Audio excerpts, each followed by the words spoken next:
কথা, মুস্তাফিজকে নিয়ে আলোচনা হবে, কারণ আপডেট গুলো আসলে নতুন নতুন করে হচ্ছে। বাংলাদেশ ক্রিকেট বোর্ড, আমরা যারা গণমাধ্যম কর্মী এবং আপনারা যারা ভিউয়ার্স, যারা আসলে ক্রিকেটের ফ্যান, সবাইকে একটু সাসপেন্সের মধ্যে রাখাটা খুব বেশি পছন্দ করে। এবং সেই সাসপেন্স থেকে আসলে যে বিরক্তি তৈরি হয়েছিল যে শেষ মুহূর্তে আইপিএল এ যদি কোনো ক্রিকেটার দল পায় মিনি অ্যাকশন থেকে, তারা পুরো আইপিএল এর জন্য অন্তত 6 জন ক্রিকেটারের যে কেউ রাকিবুল বাদ দিয়ে দল পেলে পুরো আইপিএল এ বিবেচিত হবে না, তাদেরকে খেলার সুযোগ করে দেওয়া হবে না। নিউজিল্যান্ডের বিপক্ষে হোয়াইট বলের যে বাংলাদেশের সিরিজ রয়েছে, সেখানটায় বাংলাদেশের আইপিএল এ দল পাওয়া ক্রিকেটার অথবা ক্রিকেটারদের এভেলেবেল থাকতে হবে।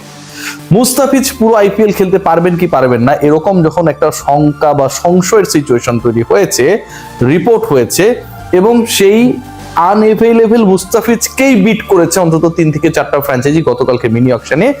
আজকে বাংলাদেশ ক্রিকেট বোর্ডের বিভিন্ন ইনস এন্ড আউটস যে ইনফোগুলো আমরা পাচ্ছি, যেগুলো লিক হয়েছে, তাতে জানা যাচ্ছে মুস্তাফিজুর রহমান তিনি আপকামিং আইপিএল এর পুরোটাই খেলতে পারবেন। খবরটা অনেকটা এরকমই, আইপিএল এ মুস্তাফিজ কলকাতা নাইট রাইডার্স এর হয়ে খেলবেন, কেকেআর এর হয়ে খেলবেন, এবং রাইডার্স এর হয়ে মুস্তাফিজুর রহমান আপকামিং আইপিএল এর সব ম্যাচ খেলতে পারবেন বলে ক্রিকেট অপারেশনস এর বিভিন্ন মাধ্যম থেকে ব্যাপারটা লিক হয়েছে। তো এটাই যদি হবে, তাহলে এই খবরটা কেন 1 সপ্তাহ আগে, 3 দিন আগে বাংলাদেশ ক্রিকেট বোর্ড প্রচার করলো না?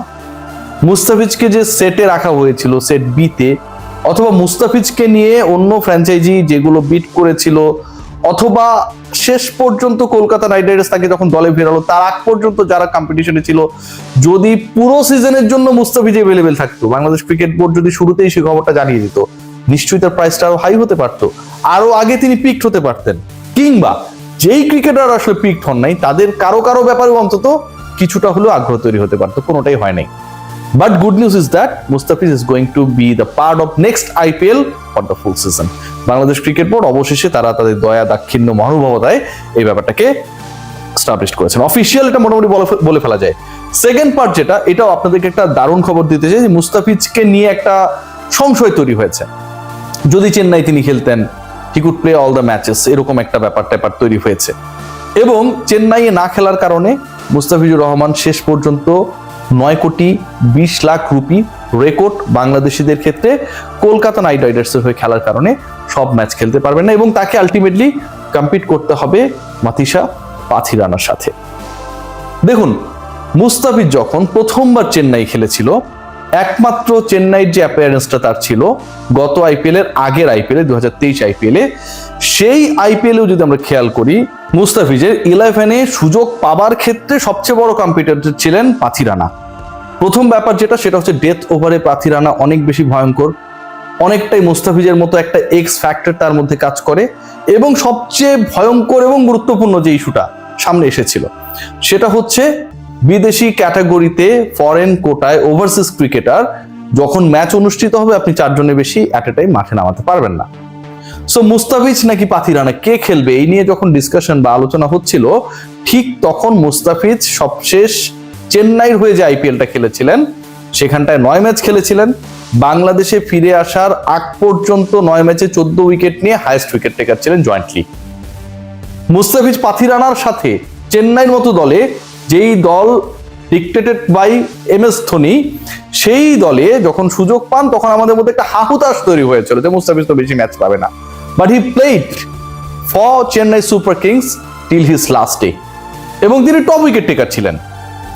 সো মুস্তাফিজ এবং পাথিরানা একসাথে থাকলেই মুস্তাফিজ খেলবে না, পাথিরানা খেলবে, এই যে আমরা আমাদের পিচকে যে ছোট করি, তার ব্যাপারে যে আমরা বাঙালিরা, আমরা যারা মুস্তাফিজের দেশের বসবাস করি, আমরা যে ইকুয়েশন করে এটাই বোঝানোর চেষ্টা করি যে আসলে পাথিরানা আনএভেল হলেই মুস্তাফিজ খেলতে পারবে, বা পাথিরানা ইনজুরি থাকলে, ন্যাশনাল কমিটমেন্ট থাকলে তখন মুস্তাফিজের জন্য সুযোগ ওপেন হবে।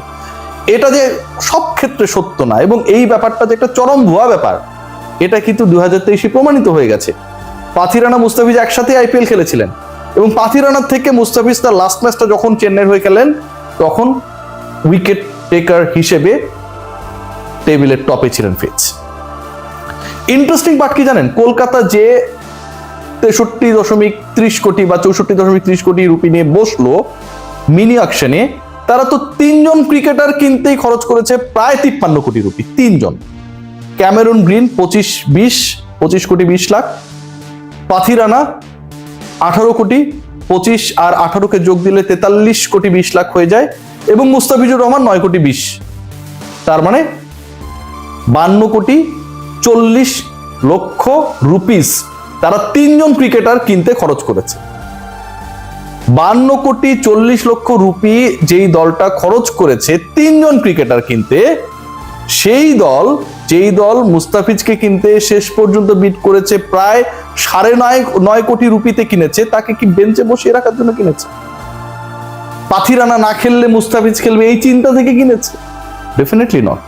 According to the performance, according to the form, according to the consistency and according to the experiments, আমরা যদি খেয়াল করে দেখি যে মুস্তাফিজ এবং পাথিরানা যেখানে একসাথে খেলেছিল সব ক্ষেত্রে তো ফিজি গিয়ে, পাথিরানা সবশেষ 4টা ইন্টারন্যাশনাল টি20 যখন খেলেছেন, এখন তো দলের বাইরে রয়েছেন বাজে ফর্মের কারণে, 4 ম্যাচে উইকেট একটা, 4 ম্যাচের মধ্যে 3টাতেই 10+ ইকোনমিতে রান দিয়েছেন, এবং সবশেষ ম্যাচটা তিনি বাংলাদেশের বিপক্ষে খেলেছিলেন আবু ধাবিতে, বাংলাদেশ সেই ম্যাচে জিতেছিল, 4 ওভারে 42 রান দিয়েছিলেন উইকেটলেস।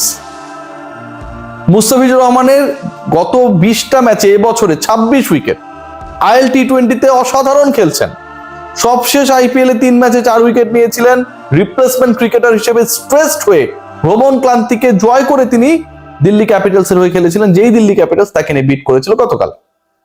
মুস্তাফিজকে আমরা কেন পাথিরানার থেকে পিছিয়ে রাখছি, এবং পাথিরানা মুস্তাফিজের থেকে এগিয়ে, পাথিরানা না খেললেই মুস্তাফিজ খেলবে, এই যে থিঙ্কিংটা আমার কাছে মনে হয় that is totally a wrong conception.